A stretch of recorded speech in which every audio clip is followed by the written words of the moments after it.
Hello student, I hope कि आप लोग अच्छे होंगे। तो चलिए आज हम लोग ग्लिम्पसेज ऑफ इंडिया इसको स्टडी करेंगे, जिसमें 3 चैप्टर्स है। फर्स्ट जो है बेकर फ्रॉम गोवा। तो आज हम लोग ये बेकर फ्रॉम गोवा इसको ही स्टडी करेंगे। ये आपको वीडियो कैसा लगता है कमेंट में ज़रूर मेंशन कीजिए। अच्छा लगता हो तो लाइक सब्सक्राइब करें। तो चलिए हम लोग ये बेकर फ्रॉम गोवा इसको स्टडी करते हैं और समझते हैं। यदि आप इसे गौर से सुनते हैं तो आई होप कि आपको क्वेश्चन आंसर रटने की ज़रूरत नहीं पड़ेगी, आप ऑटोमेटिक बना सकते हैं। तो बताता है, our elders are often heard reminiscing nostalgically about those old Portuguese days. हमारे एल्डर्स को अक्सर पुर्तगाली दिनों को याद ताज़ा करते हुए सुना जाता है। ऐसा क्यों? द पोर्टुगीज, वो जो पोर्टुगीज होते हैं, and their famous loaves of bread, उसके लोव्स ऑफ ब्रेड के लिए। तो जो हमारे एल्डर्स होते थे उस पोर्टुगीज को याद करते थे, किसके लिए? तो उसके फेमस लोव्स ऑफ ब्रेड के लिए। दो eater of loaves might have vanished. तो जो खाने वाले होते थे, जो ब्रेड खाने वाले होते थे, भले ही वो गायब हो गया। वैनिस मतलब क्या होता है? गायब हो जाना। भले ही वो चला गया हो या उसका टेस्ट बदल गया हो खाने का, बट लेकिन the maker are still there, लेकिन बनाने वाला अभी भी वहीं रहता है। ठीक है, वी स्टिल हैव अमंग अस, ये लोग हम लोगों के बीच में ही रहते हैं। जो मिक्सचर होते थे, दो मॉडलर्स होते थे, एंड दो जो बेक द लोव्स, और जो लोव्स बनाते थे, ये लोग हम लोगों के बीच में ही रहते हैं। The age old time tested furnaces still exist. और जो ओल्ड समय का जो फर्नेंस होता था, फर्नेंस मीन्स क्या होता है? चूल्हा, जिस पे आप क्या करते हैं, ये जिसको आप भट्ठी बोलते हैं, वो तो उसको बोला जाता है फर्नेस। जिसमें बेक को क्या किया जाता था? तैयार किया जाता था, प्रिपेयर किया जाता था। वो अभी भी क्या है? एग्जिस्ट करता है, यानी अभी भी वो है। The fire in the furnace, जो फायर होता था फर्नेस में, has not yet been extinguish, अभी तक भी नहीं बुझा है। कहना ये चाह रहा है, क्या उस समय के जो पुराने मॉडल का जो फर्नेस होते थे, अभी भी वो एग्जिस्ट करता है, अभी भी उसमें आग जलती है? तो क्या ऐसा होगा? नहीं। कहना ये चाह रहा है कि जो उसके फादर बेक बनाते थे, जो ब्रेड बनाते थे, अभी उसके क्या करते हैं बेटा? वही काम करते हैं, उसी बिजनेस को वो आगे बढ़ाए हुए। तो इसीलिए बताया गया है the fire is furnace has not yet been extinguish. Extinguish मतलब क्या होता है? बुझाना। अभी इसे नहीं बुझाया गया है। ठीक है। Third and jingle of the traditional baker bamboo. और ये जो थर्ड और जिंगल का जो साउंड आता था, किससे आता था? तो उसके जो ट्रेडिशनल बैम्बू होते थे उससे आता था वो साउंड। ठीक है, बताता है heralding his arrival and in the morning. और जैसे ही वो बैम्बू बजाते थे तो इससे ये पता चलता था कि वो आ रहे हैं। कौन आ रहा है? तो वो बेकर आ रहे हैं बेचने के लिए। अब जैसे आप देखते हैं कि आइसक्रीम वाला क्या करता है, एक घंटी टांग लेता है, और जैसे वो घंटी बजाता है तो हम लोग समझ जाते हैं कि आइसक्रीम वाला आ रहा है। तो इन द सेम वे जब बेकर आते थे तो आदमी को पता चल जाता था, क्योंकि उसके पास बैम्बू होते थे जिससे जिंगलिंग साउंड निकलता था। ठीक है। Can still be heard in the some places. क्या बताता है? इस साउंड को अभी भी कुछ कुछ जगह पे क्या किया जा सकता है? सुना जा सकता है। May be the father is not alive, हो सकता है कि उसके जो फादर थे उस समय में जो बनाते थे, बेकिंग करते थे, वो अभी जिंदा ना हो, लेकिन but the son still carries on the family profession, लेकिन उसके जो पुत्र होते हैं वो अपने फैमिली प्रोफेशन को आगे बढ़ाए हैं। The baker, this baker are even today known as pader in Goa. और इसी बेकर को गोवा में किस नाम से बोला जाता है? पैडर। किस नाम से बोला जाता है? Poder. During our childhood in Goa. तो अब यहाँ से स्टोरी स्टार्ट होते एक बच्चा कि बताता है कि गोवा में जब हम लोग रहते थे, ठीक है, जब गोवा के समय के बारे में बात होता है, during our childhood in Goa, यानी गोवा में जो बचपन होता था, the baker used to be our friend. Baker हम लोगों का दोस्त हुआ करता था, कंपेनियन हुआ करता था, और गाइडर हुआ करता था। He used to come at least twice a day, वो दिन में 2 बार आते थे। वंस, एक बार तब आते थे when he set out in the morning in his selling ground, जब उसको कोई चीज़ बेचना होता था वो तब आते थे। अब जैसे मान लो कि किसी गली में आपका घर है और उस घर के आसपास में कोई बेकर है, तो वो बेचने के लिए जाएगा तो पर भी आप देखेंगे, जब वो रिटर्निंग आएगा तो पर भी उसको सुनेंगे। And then again when he return after emptying the huge basket, और वो बड़ा सा बास्केट खाली करके जब वो आते थे तब पर भी उसको हम लोग देखते थे, उसको सुनते थे।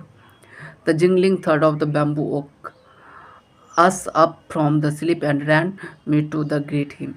और जैसे वो क्या करते थे, उस बैम्बू को बजाते थे तो हम लोग नींद से जाग जाते थे और उससे मिलने और उसको स्वागत करने के लिए निकल पड़ते थे। वाई वॉच इट सो, ऐसा हम लोग करते क्यों थे, क्या वजह था। Was it for the loves of loaf, क्या उस ब्रेड के प्यार की वजह से था। बताता नोट एट ऑल, ऐसा कुछ बात नहीं है। The loaves were bought by some paskin and bestin, ये जो ब्रेड खरीदा जाता था, ये जो लोफ्स खरीदा जाता था, किसके द्वारा खरीदा जाता था, तो कुछ पैस्किन और बेस्टिन। पैस्किन और बेस्टिन का मतलब क्या होता है, हाउसमेड, ठीक है, नौकरानी के द्वारा, एंड मेड सर्वांट, जो मेड सर्वांट होते थे घर का, उसके द्वारा खरीदा जाता था। What we long for were the bread bangle which were choose carefully, बताता है कि लेकिन हम लोग किसके लिए तरसते थे, किसके लिए डिजायरेबल होते थे, तो बताता है ब्रेड बैंगल के लिए, वो जो ब्रेड जो होता था बैंगल शेप में, उसके लिए। विच वी चूज केयरफुली, हम लोग बहुत केयरफुली उसको चूज करते थे। Some time it was sweet bread and special milk, कभी कभार ये काफ़ी स्वीट होता था और हम लोगों के लिए स्पेशल वो बना के लाते थे, कौन, बेकर। आगे बताता है the baker made his musical entry on his scene with the झंग झंग, और जैसे ही वो आते थे तो वो अपना जो बैम्बू होता था वो पीटते थे तो उससे साउंड निकलता था झंग झंग का, ठीक है। तो sound of specially made bamboo staff, और बैम्बू के स्टाफ से बना होता था, बैम्बू से बना होता था। On hand supported of the basket, वो अपने एक हाथ से बास्केट को पकड़ा होता था और एक हाथ से उस बैम्बू को पकड़ा हुआ रहता था, ठीक है। He would greet the lady of the house with the good morning, और जैसे ही कोई लेडी आती थी तो उसे गुड मॉर्निंग करके के वो स्वागत करते थे, कौन स्वागत करते थे, बेकर, जो बेचने वाला होता था। Then places his basket on his the vertical bamboo, और उस बैम्बू पर क्या करते थे, अपने उस बास्केट को रखते थे। We kid would push aside with mild review, और हम लोग जो किड्स होते थे जब हम लोग जाते थे हम लोगों को डांट करके क्या कर दिया जाता था, अलग कर दिया जाता था। And the loaves would be deliver to the servants, और वो जो लोब्स होता था वो किसको दिया जाता था, सर्वेंट को दिया जाता था, उसको दिया जाता था। But we would never give up, लेकिन हम लोग हार मानने वाले में से नहीं थे, ठीक है। We would never give up, we would climb the bench of the parapet and the peep into the basket, बताते थे। तो कभी कभार हम लोग कहाँ चढ़ जाते थे, बेंच पे चढ़ जाते थे, या पैरापेट, पैरापेट क्या होता है, जैसे आप छत देखते हैं और छत के चारों तरफ आप क्या करते हैं, दीवार से घेर देते हैं तो प्रोटेक्शन के लिए, तो उसी को बोला जाता है पैरापेट। तो कभी कभार दीवार पे चढ़ करके मैं उसके पीप मीन से क्या होता है, झाँकना, उस बास्केट में झाँकता था, ठीक है, समहाउ किसी तरह। I can still recall the typical fragrance of those lobes, अभी भी मुझे उसका लोब्स का फ्रेगनेंस याद है, खुशबू याद है कि किस टाइप का उसका स्वाद हुआ करता था, यानी उसका स्मेल हुआ करता था, फ्रेगरेंस हुआ करता था। Lobes for the elders and bangles for the children, जो लोब्स होता था वो बड़े के लिए होता था और बैंगल्स किसके लिए होता था, बच्चे के लिए। Then we did not even care the brush for the teeth, जब ये मिल जाता था, बैंगल्स मिल जाता था तो हम लोग केयर नहीं करते थे कि हम लोगों को ब्रश करना है, ठीक है, वॉश आवर माउथ, अपने मुंह को धोना है और सही ढंग से धोना है। हम लोग नहीं करते, केयर करते थे कि हमको ब्रशिंग करना है या अपने माउथ को सही ढंग से धोना है, ठीक है, हाइजीन मेंटेन रखना है। एंड व्हाई शुड वी, और करे भी क्यों, पता था, वो would take the trouble of plucking the mango leaves for the toothbrush, कौन वो ट्रोबल लेगा, कौन वो परेशानी लेगा कि चलो मैंगो का लिप्स तोड़ते हैं, एक ब्रांच को तोड़ते हैं, उससे हम लोग दातुन करेंगे, दातमन करेंगे, दांत को धोएंगे। क्योंकि पहले के ज़माना में क्या होता था, ब्रश नहीं हुआ करता था तो हम लोग बैम्बू या अदर ट्री के ब्रांच को काट करके क्या बनाते थे, दातुन बनाते थे, जिससे हम लोग ब्रश करते थे। And why was it necessary at all, और इसकी ज़रूरत भी क्या है। The tiger never brushes his teeth, यहाँ तक तो टाइगर भी अपना दांत नहीं कभी धोता है। Hot tea would wash and clean up everything so nicely. जब हम लोग हॉट टी पियेंगे ना, सॉरी सॉरी सॉरी, हाँ हॉट टी या कोल्ड वॉश, ठीक है, hot tea would wash our clean up everything nicely. जो हॉट टी पियेंगे तो ऑटोमेटिक क्या हो जाएगा, जितना भी बैक्टीरिया होगा ऑटोमेटिक क्या हो जाएगा, क्लीन अप हो जाएगा, नाइसली क्लीन हो जाएगा, तो हमको धोने की ज़रूरत ही नहीं पड़ेगी। आगे बताता है, तो आप लोग क्वेश्चन बना के देखना, यदि कहीं दिक्कत होगा तो आप कमेंट में ज़रूर मेंशन कीजिएगा। तो चलिए हम लोग आगे पढ़ते हैं। तो आगे बताता है, marriage gift are meaningless without the sweet bread known as bol. अब होता क्या है, बोल, ठीक है। तो मैरिज गिफ्ट, जो मैरिज गिफ्ट आता था कहीं से, और यदि उसमें वो बेकिंग नहीं है, वो ब्रेड नहीं है, जिसको आगे किस नाम से जाना जाता है, बॉल, ठीक है, बॉल। तो यदि वो नहीं होता था उसको मीनिंगलेस माना जाता था, यानी उसका कोई वैल्यू ही नहीं, उस गिफ्ट का कोई मतलब ही नहीं है।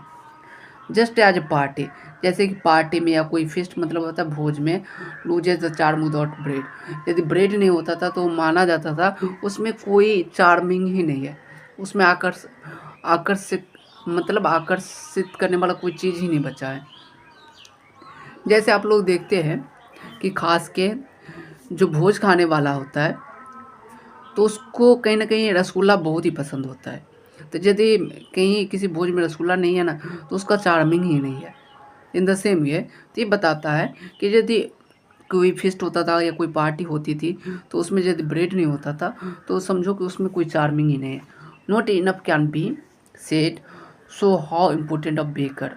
ये कहना, ये अब हम क्या बताता है, ये कहना not enough can be said, इसके बारे में कुछ अधिक नहीं कहा जा सकता है कि आप ये समझ सकते हैं कि बेकर का कितना इम्पोर्टेंस है फॉर अ विलेज, एक विलेज के लिए।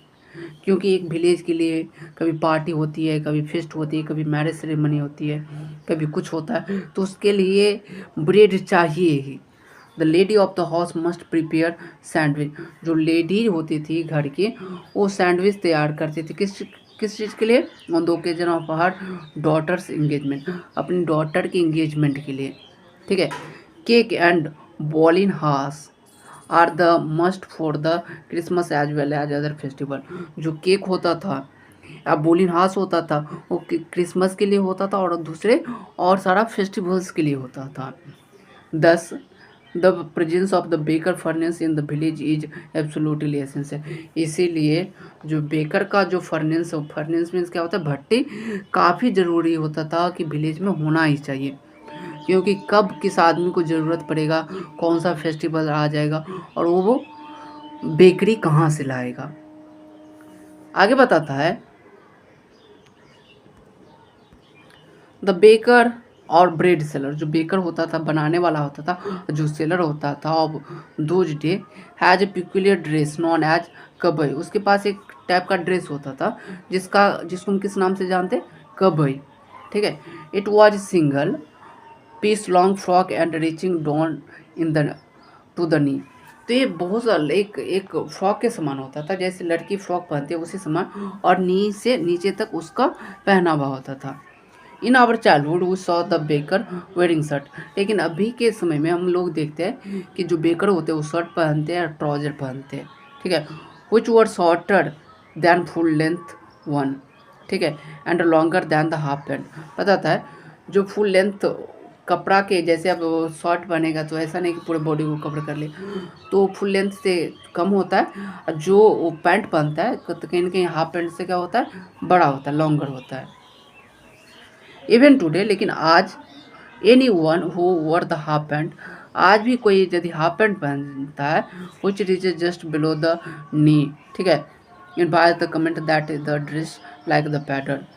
और अभी भी वो क्या, जब भी हम हाफ पैंट पहनते हैं तो अभी भी वो नी के घुटने से नीचे जाता है। तो बताता है कि चलो कोई कमेंट बताओ, कमेंट में बताओ, he is dressed like a pattern. जो अभी के जो पीपल बेचते हैं, जो बेकरी बेचते हैं, बेकिंग बेचते हैं, ब्रेड बेचते हैं, क्या वो पैडर की तरह ड्रेसअप करते हैं। आगे बताता है, the baker usually collect his bill at the end of the month. वो जो बेकर होता था अपने मंथ के लास्ट में क्या करते थे, बिल को कलेक्ट करते थे, अपने अमाउंट कलेक्ट करते थे। Monthly account used to be recorded on the some wall in pencil. वो पेंसिल से क्या कर देते थे, किसी वॉल पे अपना मंथली रिकॉर्ड की कितना रुपया खर्चा हुआ, वो कितना का सामान लिए, वो चीज़ रिकॉर्ड कर देता था। ठीक है।